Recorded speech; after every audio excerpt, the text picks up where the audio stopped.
Hi everybody, welcome to my channel and a mixed media tutorial. I did this piece on a 10 by 10 MDF panel, but you could do the exact same thing in an art journal page. Just change the size of the flower to fit the scale of your page. So I'm starting on a gessoed MDF panel, and I put some drywall tape going up and down and side to side. And I took the focal image and I roughly placed it. And now I'm putting another coat of gesso to seal, to get that gesso on the drywall tape. Now that drywall tape is going to give texture. And there you kind of saw a sneak peek of the keyhole hanger on the back. Now I challenged myself to use DIY tools here. So I'm using the drywall tape for texture.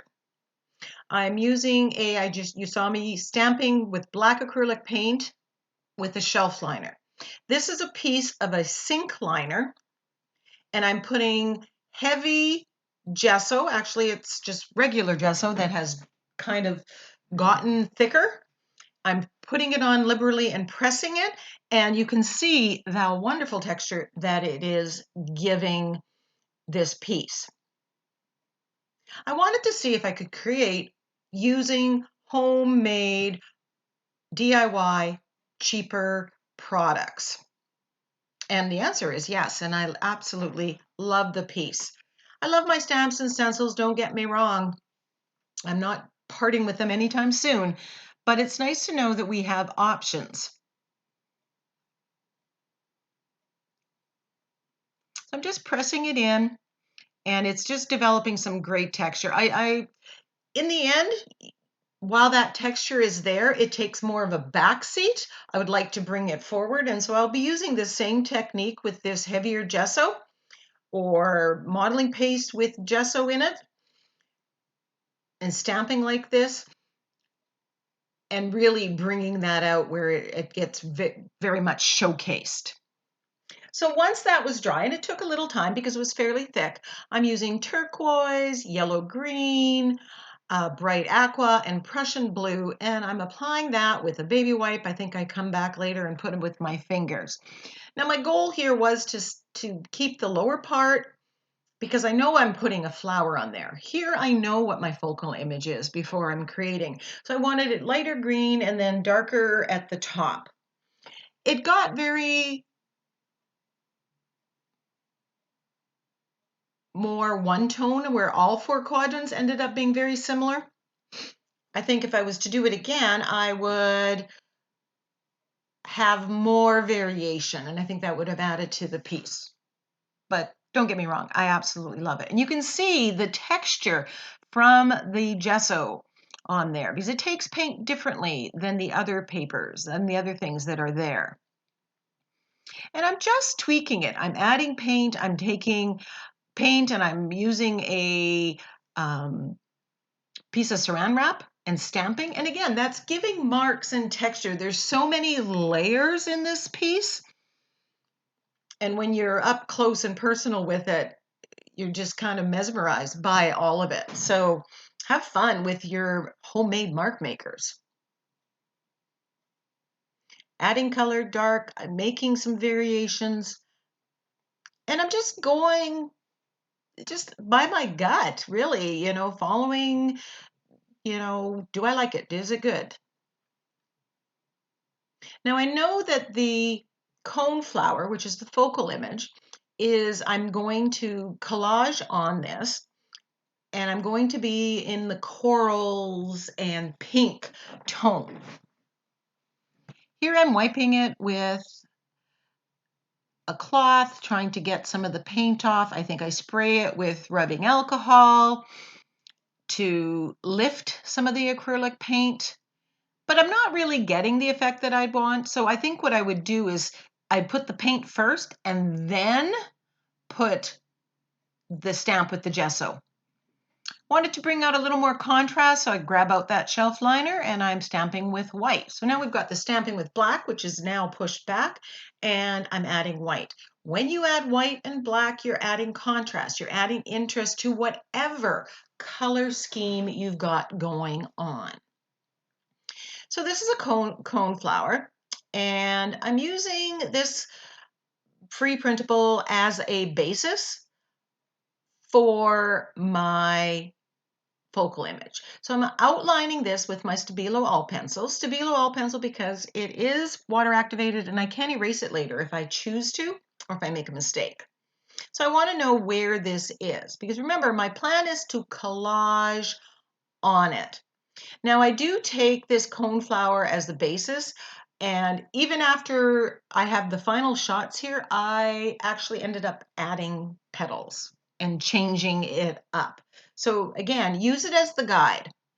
Now, because I'm going to collage on here, I wasn't sure if I wanted to see the background. And I think that would actually, if the petals weren't close, the blue would show through, which of course, that's what it would really do. So if I was doing this again, I would skip this step of painting it out and actually the next step. But the reason for it was I wanted a base. Now, if I was not collaging papers on, but instead just painting these petals using the outline and just painting it, this is exactly what I do. I take the gesso, white out the background, and then come in, put a layer of color, and I'm just mixing the colors on the brush as I paint. This is just the base color. And then I would come in and I would add specific colors to the petals. And you've seen me doing that when I've painted over napkins or I've painted over other free printables. And I almost nixed my plan to use collage, but I really wanted to try collage and work out some of the steps because I'm always really drawn to collaging or paper piecing collaging.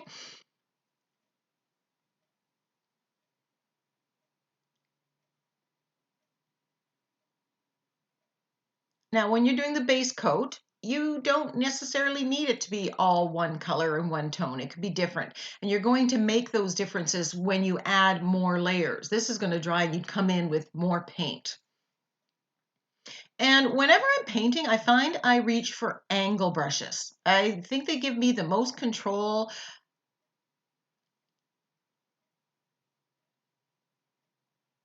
And I'll put links to some of the angle brushes that I use. I just find they just work so well and they're easy to manipulate on the page.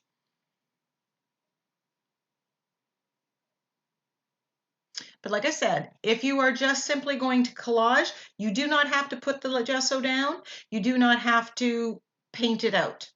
Now here is one of the ways that you can do paper piecing. You have the master and I'm using graphite paper. You trace it onto whatever gel print, scrapbook paper, colored paper that you have. You trace it, you press, and it basically leaves an imprint and then you can go and cut it out. So I wanted to show you this as an option. And I started doing that. I didn't actually end up using this particular gel print in my final piece. But again, I'm giving you options of doing it. So then you just, if you have a master, make another copy and lay them where they go. It just makes it easier to do later on. So you can do it that way. Then I had the bright idea of taking a sheet and putting it through the printer and just printing it off and then cutting off those pieces. Oop, I guess something was out of order there. So now I'm using my Liquitex Basics Fluid Matte Medium and I'm gluing the petals on. Now, one of those petals, the first one that's now at the top, is colored that I've colored on rice paper, and then this one is a gel print that I put through the printer. This one again, so I've kind of alternated them because I want that different look, and I limited it to 2 different ones. And again, how many different gel prints you use is up to you. You want variation because in nature, the coneflower, depending on how the light's hitting it, but I didn't overthink that too terribly much. I just didn't want to, I wanted variation, but I didn't want to get it too much. And I'm loving the look of that. So I keep going one by one and gluing them and overlapping them. Now, this is why I painted it underneath, because I thought I needed to have color shining through. So if they didn't quite match up, I still had that base color, but I'm thinking it would have been perfectly fine if the sky was showing through. Make sense?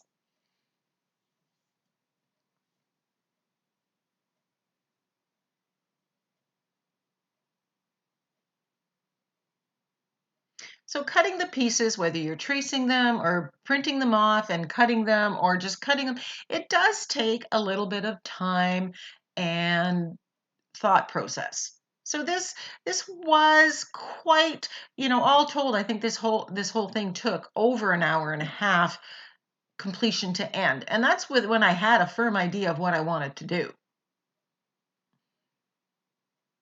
So you can see the variations, the gel print and then the colored rice paper. And I'm absolutely loving the look of this with the background. These colors are complementary colors. They're kind of as opposite each other on the color wheel. That's why they really work well, the background and the focal image. And that's how you build energy into your page or mixed media project. And remember, I'm doing this on an MDF piece. You can do this on an art journal page. It can be on an iCAD. You could follow the same steps. So this is a piece of rice paper and I'm just using some of the color. I want a collage. I painted the top of the coneflower, the seed head, and I wasn't happy with it. It looked too flat when everything else was collage. So I'm painting this, not sure what brown that is. It's kind of a rusty brown. And I'm stamping it with my black paint and then gold paint for the seed heads, giving it some of the texture there. So if you don't have a stash of papers that you can just draw from, you can actually go and paint them. Now, those ones I put through the printer, and I did not like the dark marks. When I started shading it, it just looked too commercial, not enough of me. So I went and I had bits of paper, collage paper left over, and I recut them out and I covered those ones with the dark lines over.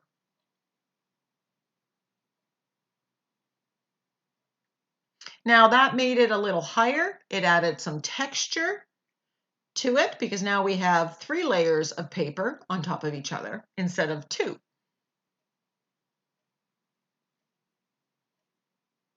And I even picked gel prints that did not use any stamps or stencils. So up to this point, I have not used any commercial stamps or stencils to create any of the interesting marks. And you can see how wonderful your creation can be.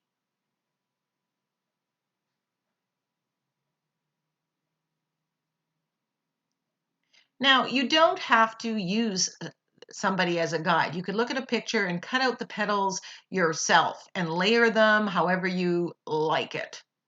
And I think that's something that I will do next time. But this is where you start.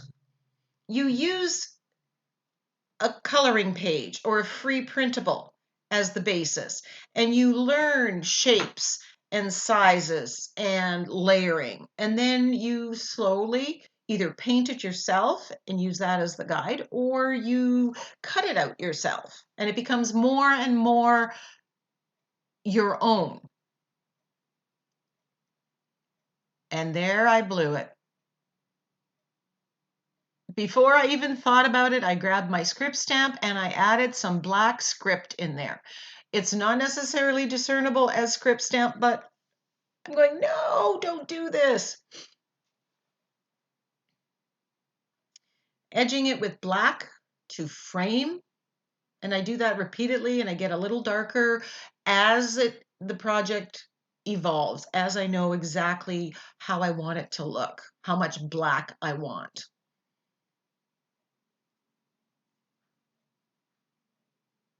And I know that I'm going to be shading that coneflower to bring out the petal shapes. And I'm using my angle brush and I'm using my floating acrylic technique. I do have a video that specifically teaches this technique and kind of gives you a little bit of homework or sets you up to practice it. And I will link that video for you.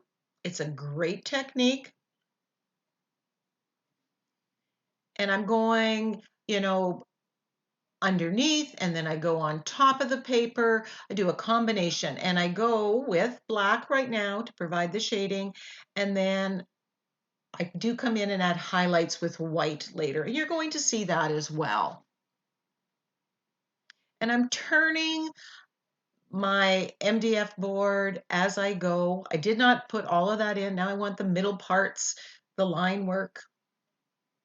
And this is just adding those details to it.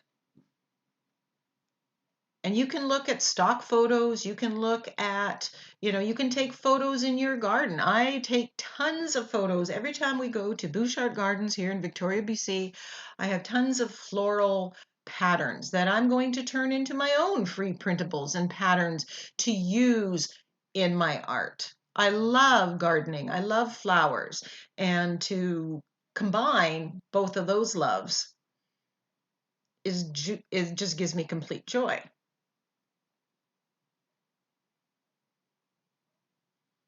And I just keep adding more shading. With the floating acrylic technique, you go little by little and build it up. Let it dry, then come back and add more if you want more shading, if you want more definition.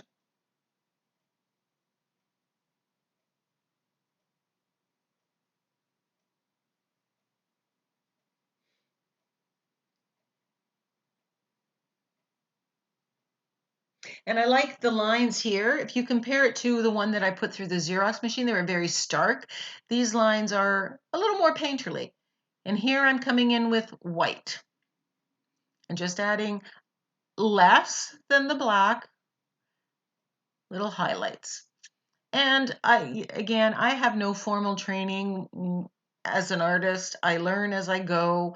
I kind of follow my instincts more than anything. So I may not be putting the highlights in the right page. I just kind of do what I think looks right.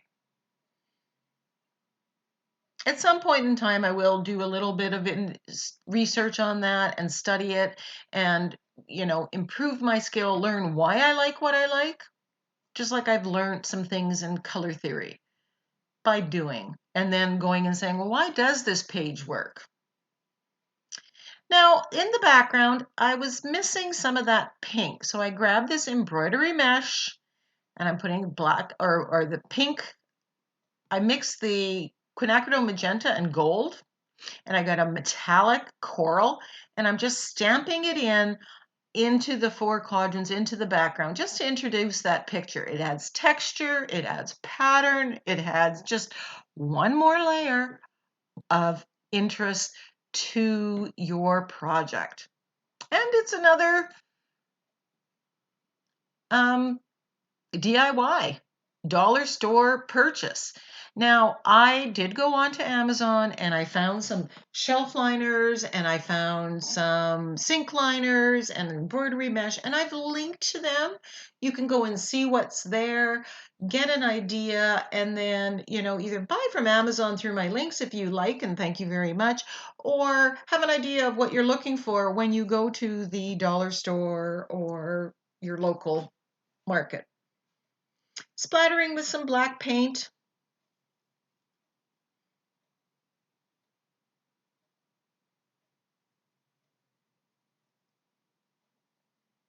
Just adding those little details. I'm not even sure how many layers I would have here.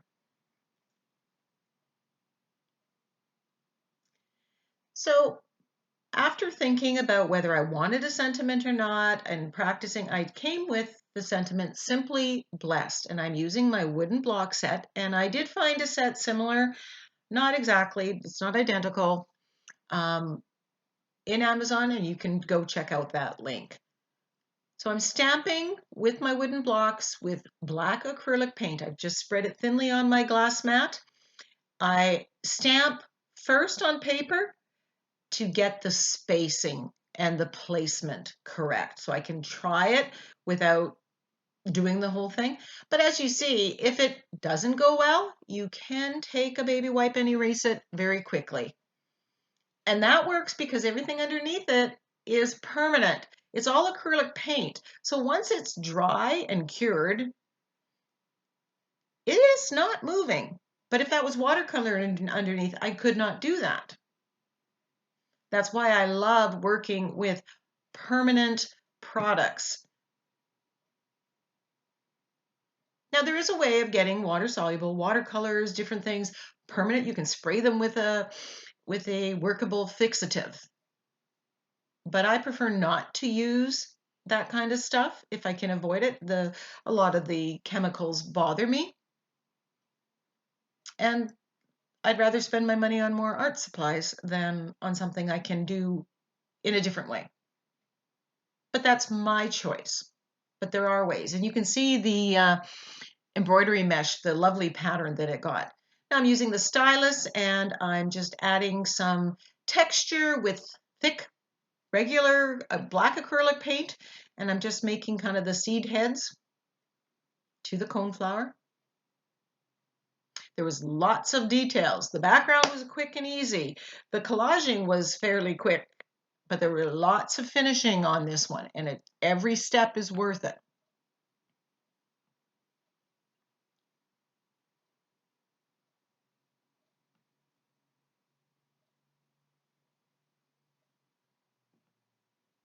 Here are close-ups of the finished project. I absolutely love this. I will be doing a coneflower again, different colors, experimenting with different backgrounds, but I absolutely love it. I hope you love it too. Give me a thumbs up, leave me a comment, and please go over to Instagram and become a follower on Instagram at Creative Katie. Bye.